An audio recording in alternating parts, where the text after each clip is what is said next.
Hey there and welcome back to my channel. And furthermore, welcome to another video about World War I.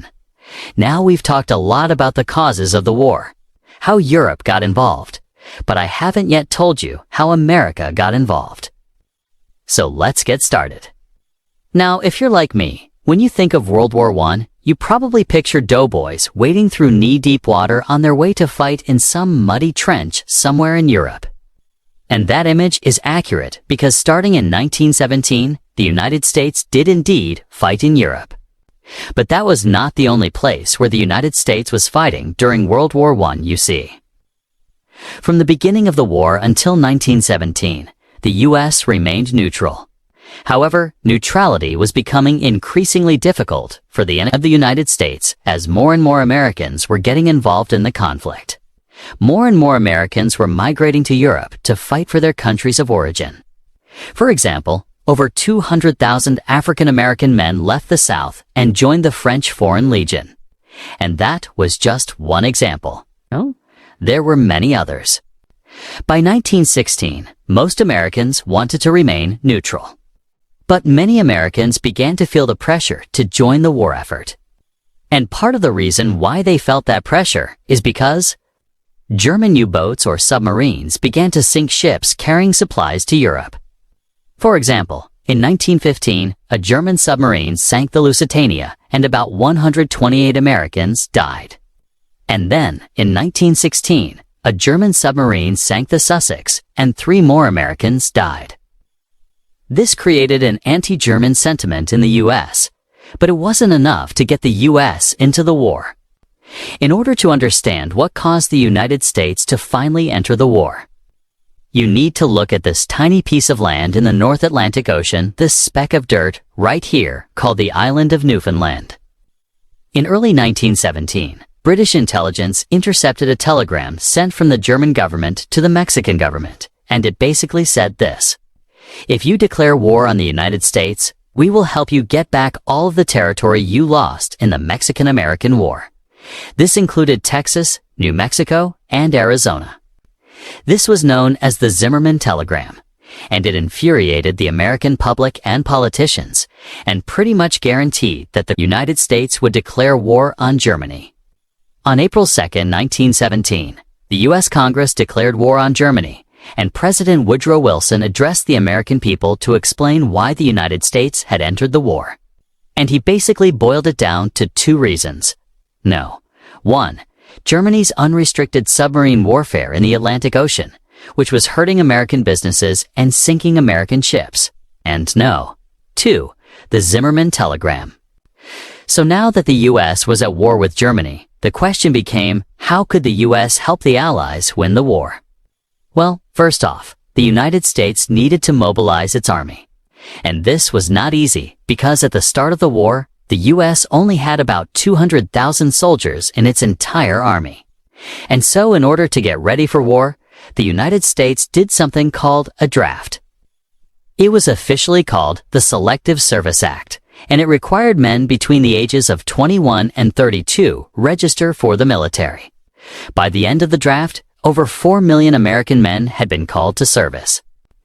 The United States also made a lot of changes at home in order to support the troops overseas.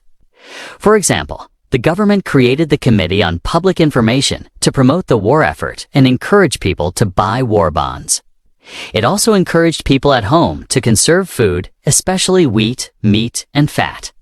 This was part of something called the Food Administration, and it was headed by this woman, Mrs. Hoover, who later became the First Lady. And lastly, the government encouraged women to join the workforce because so many men were leaving to go fight in the war.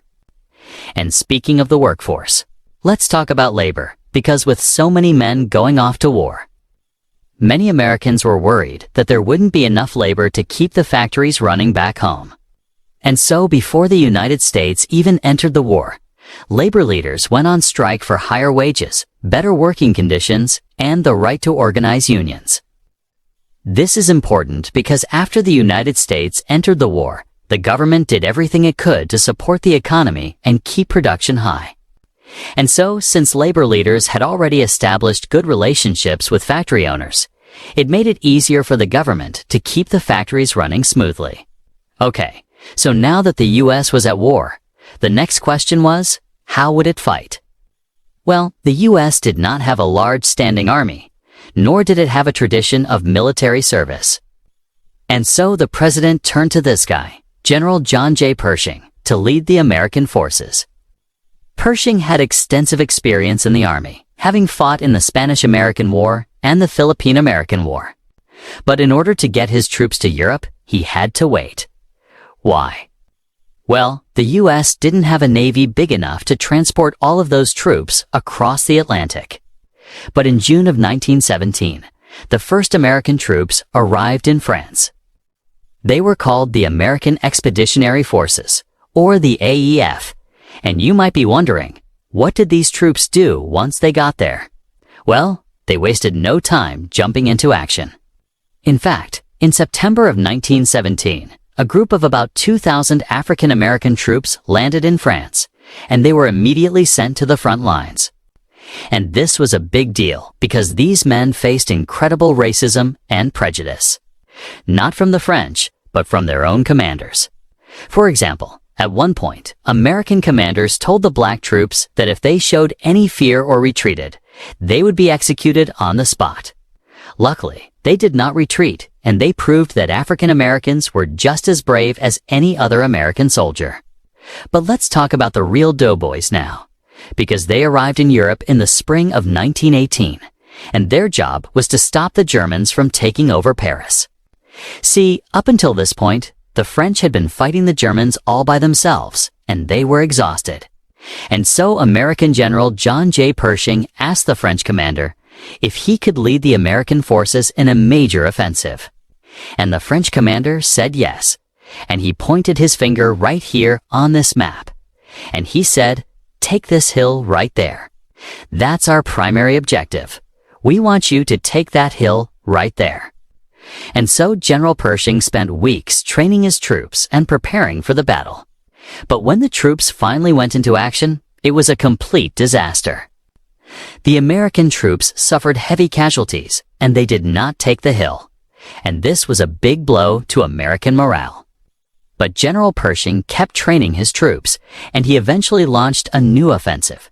And this time, it was a success. From September to November of 1918, American forces, along with British and French troops, pushed the Germans back all the way to the North Sea. This was called the Meuse-Argonne Offensive.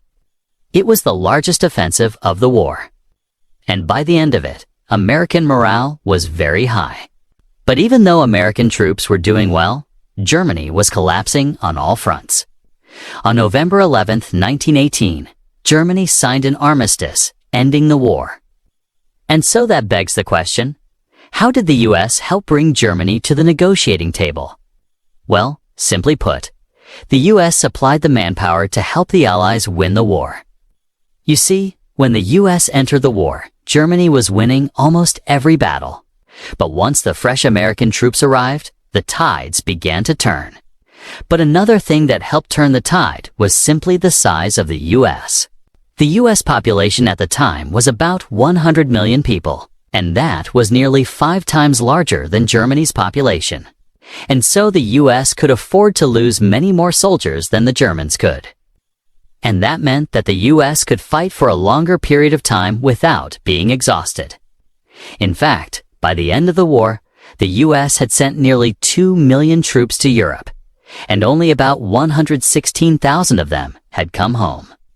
And that brings us to an important turning point in world history.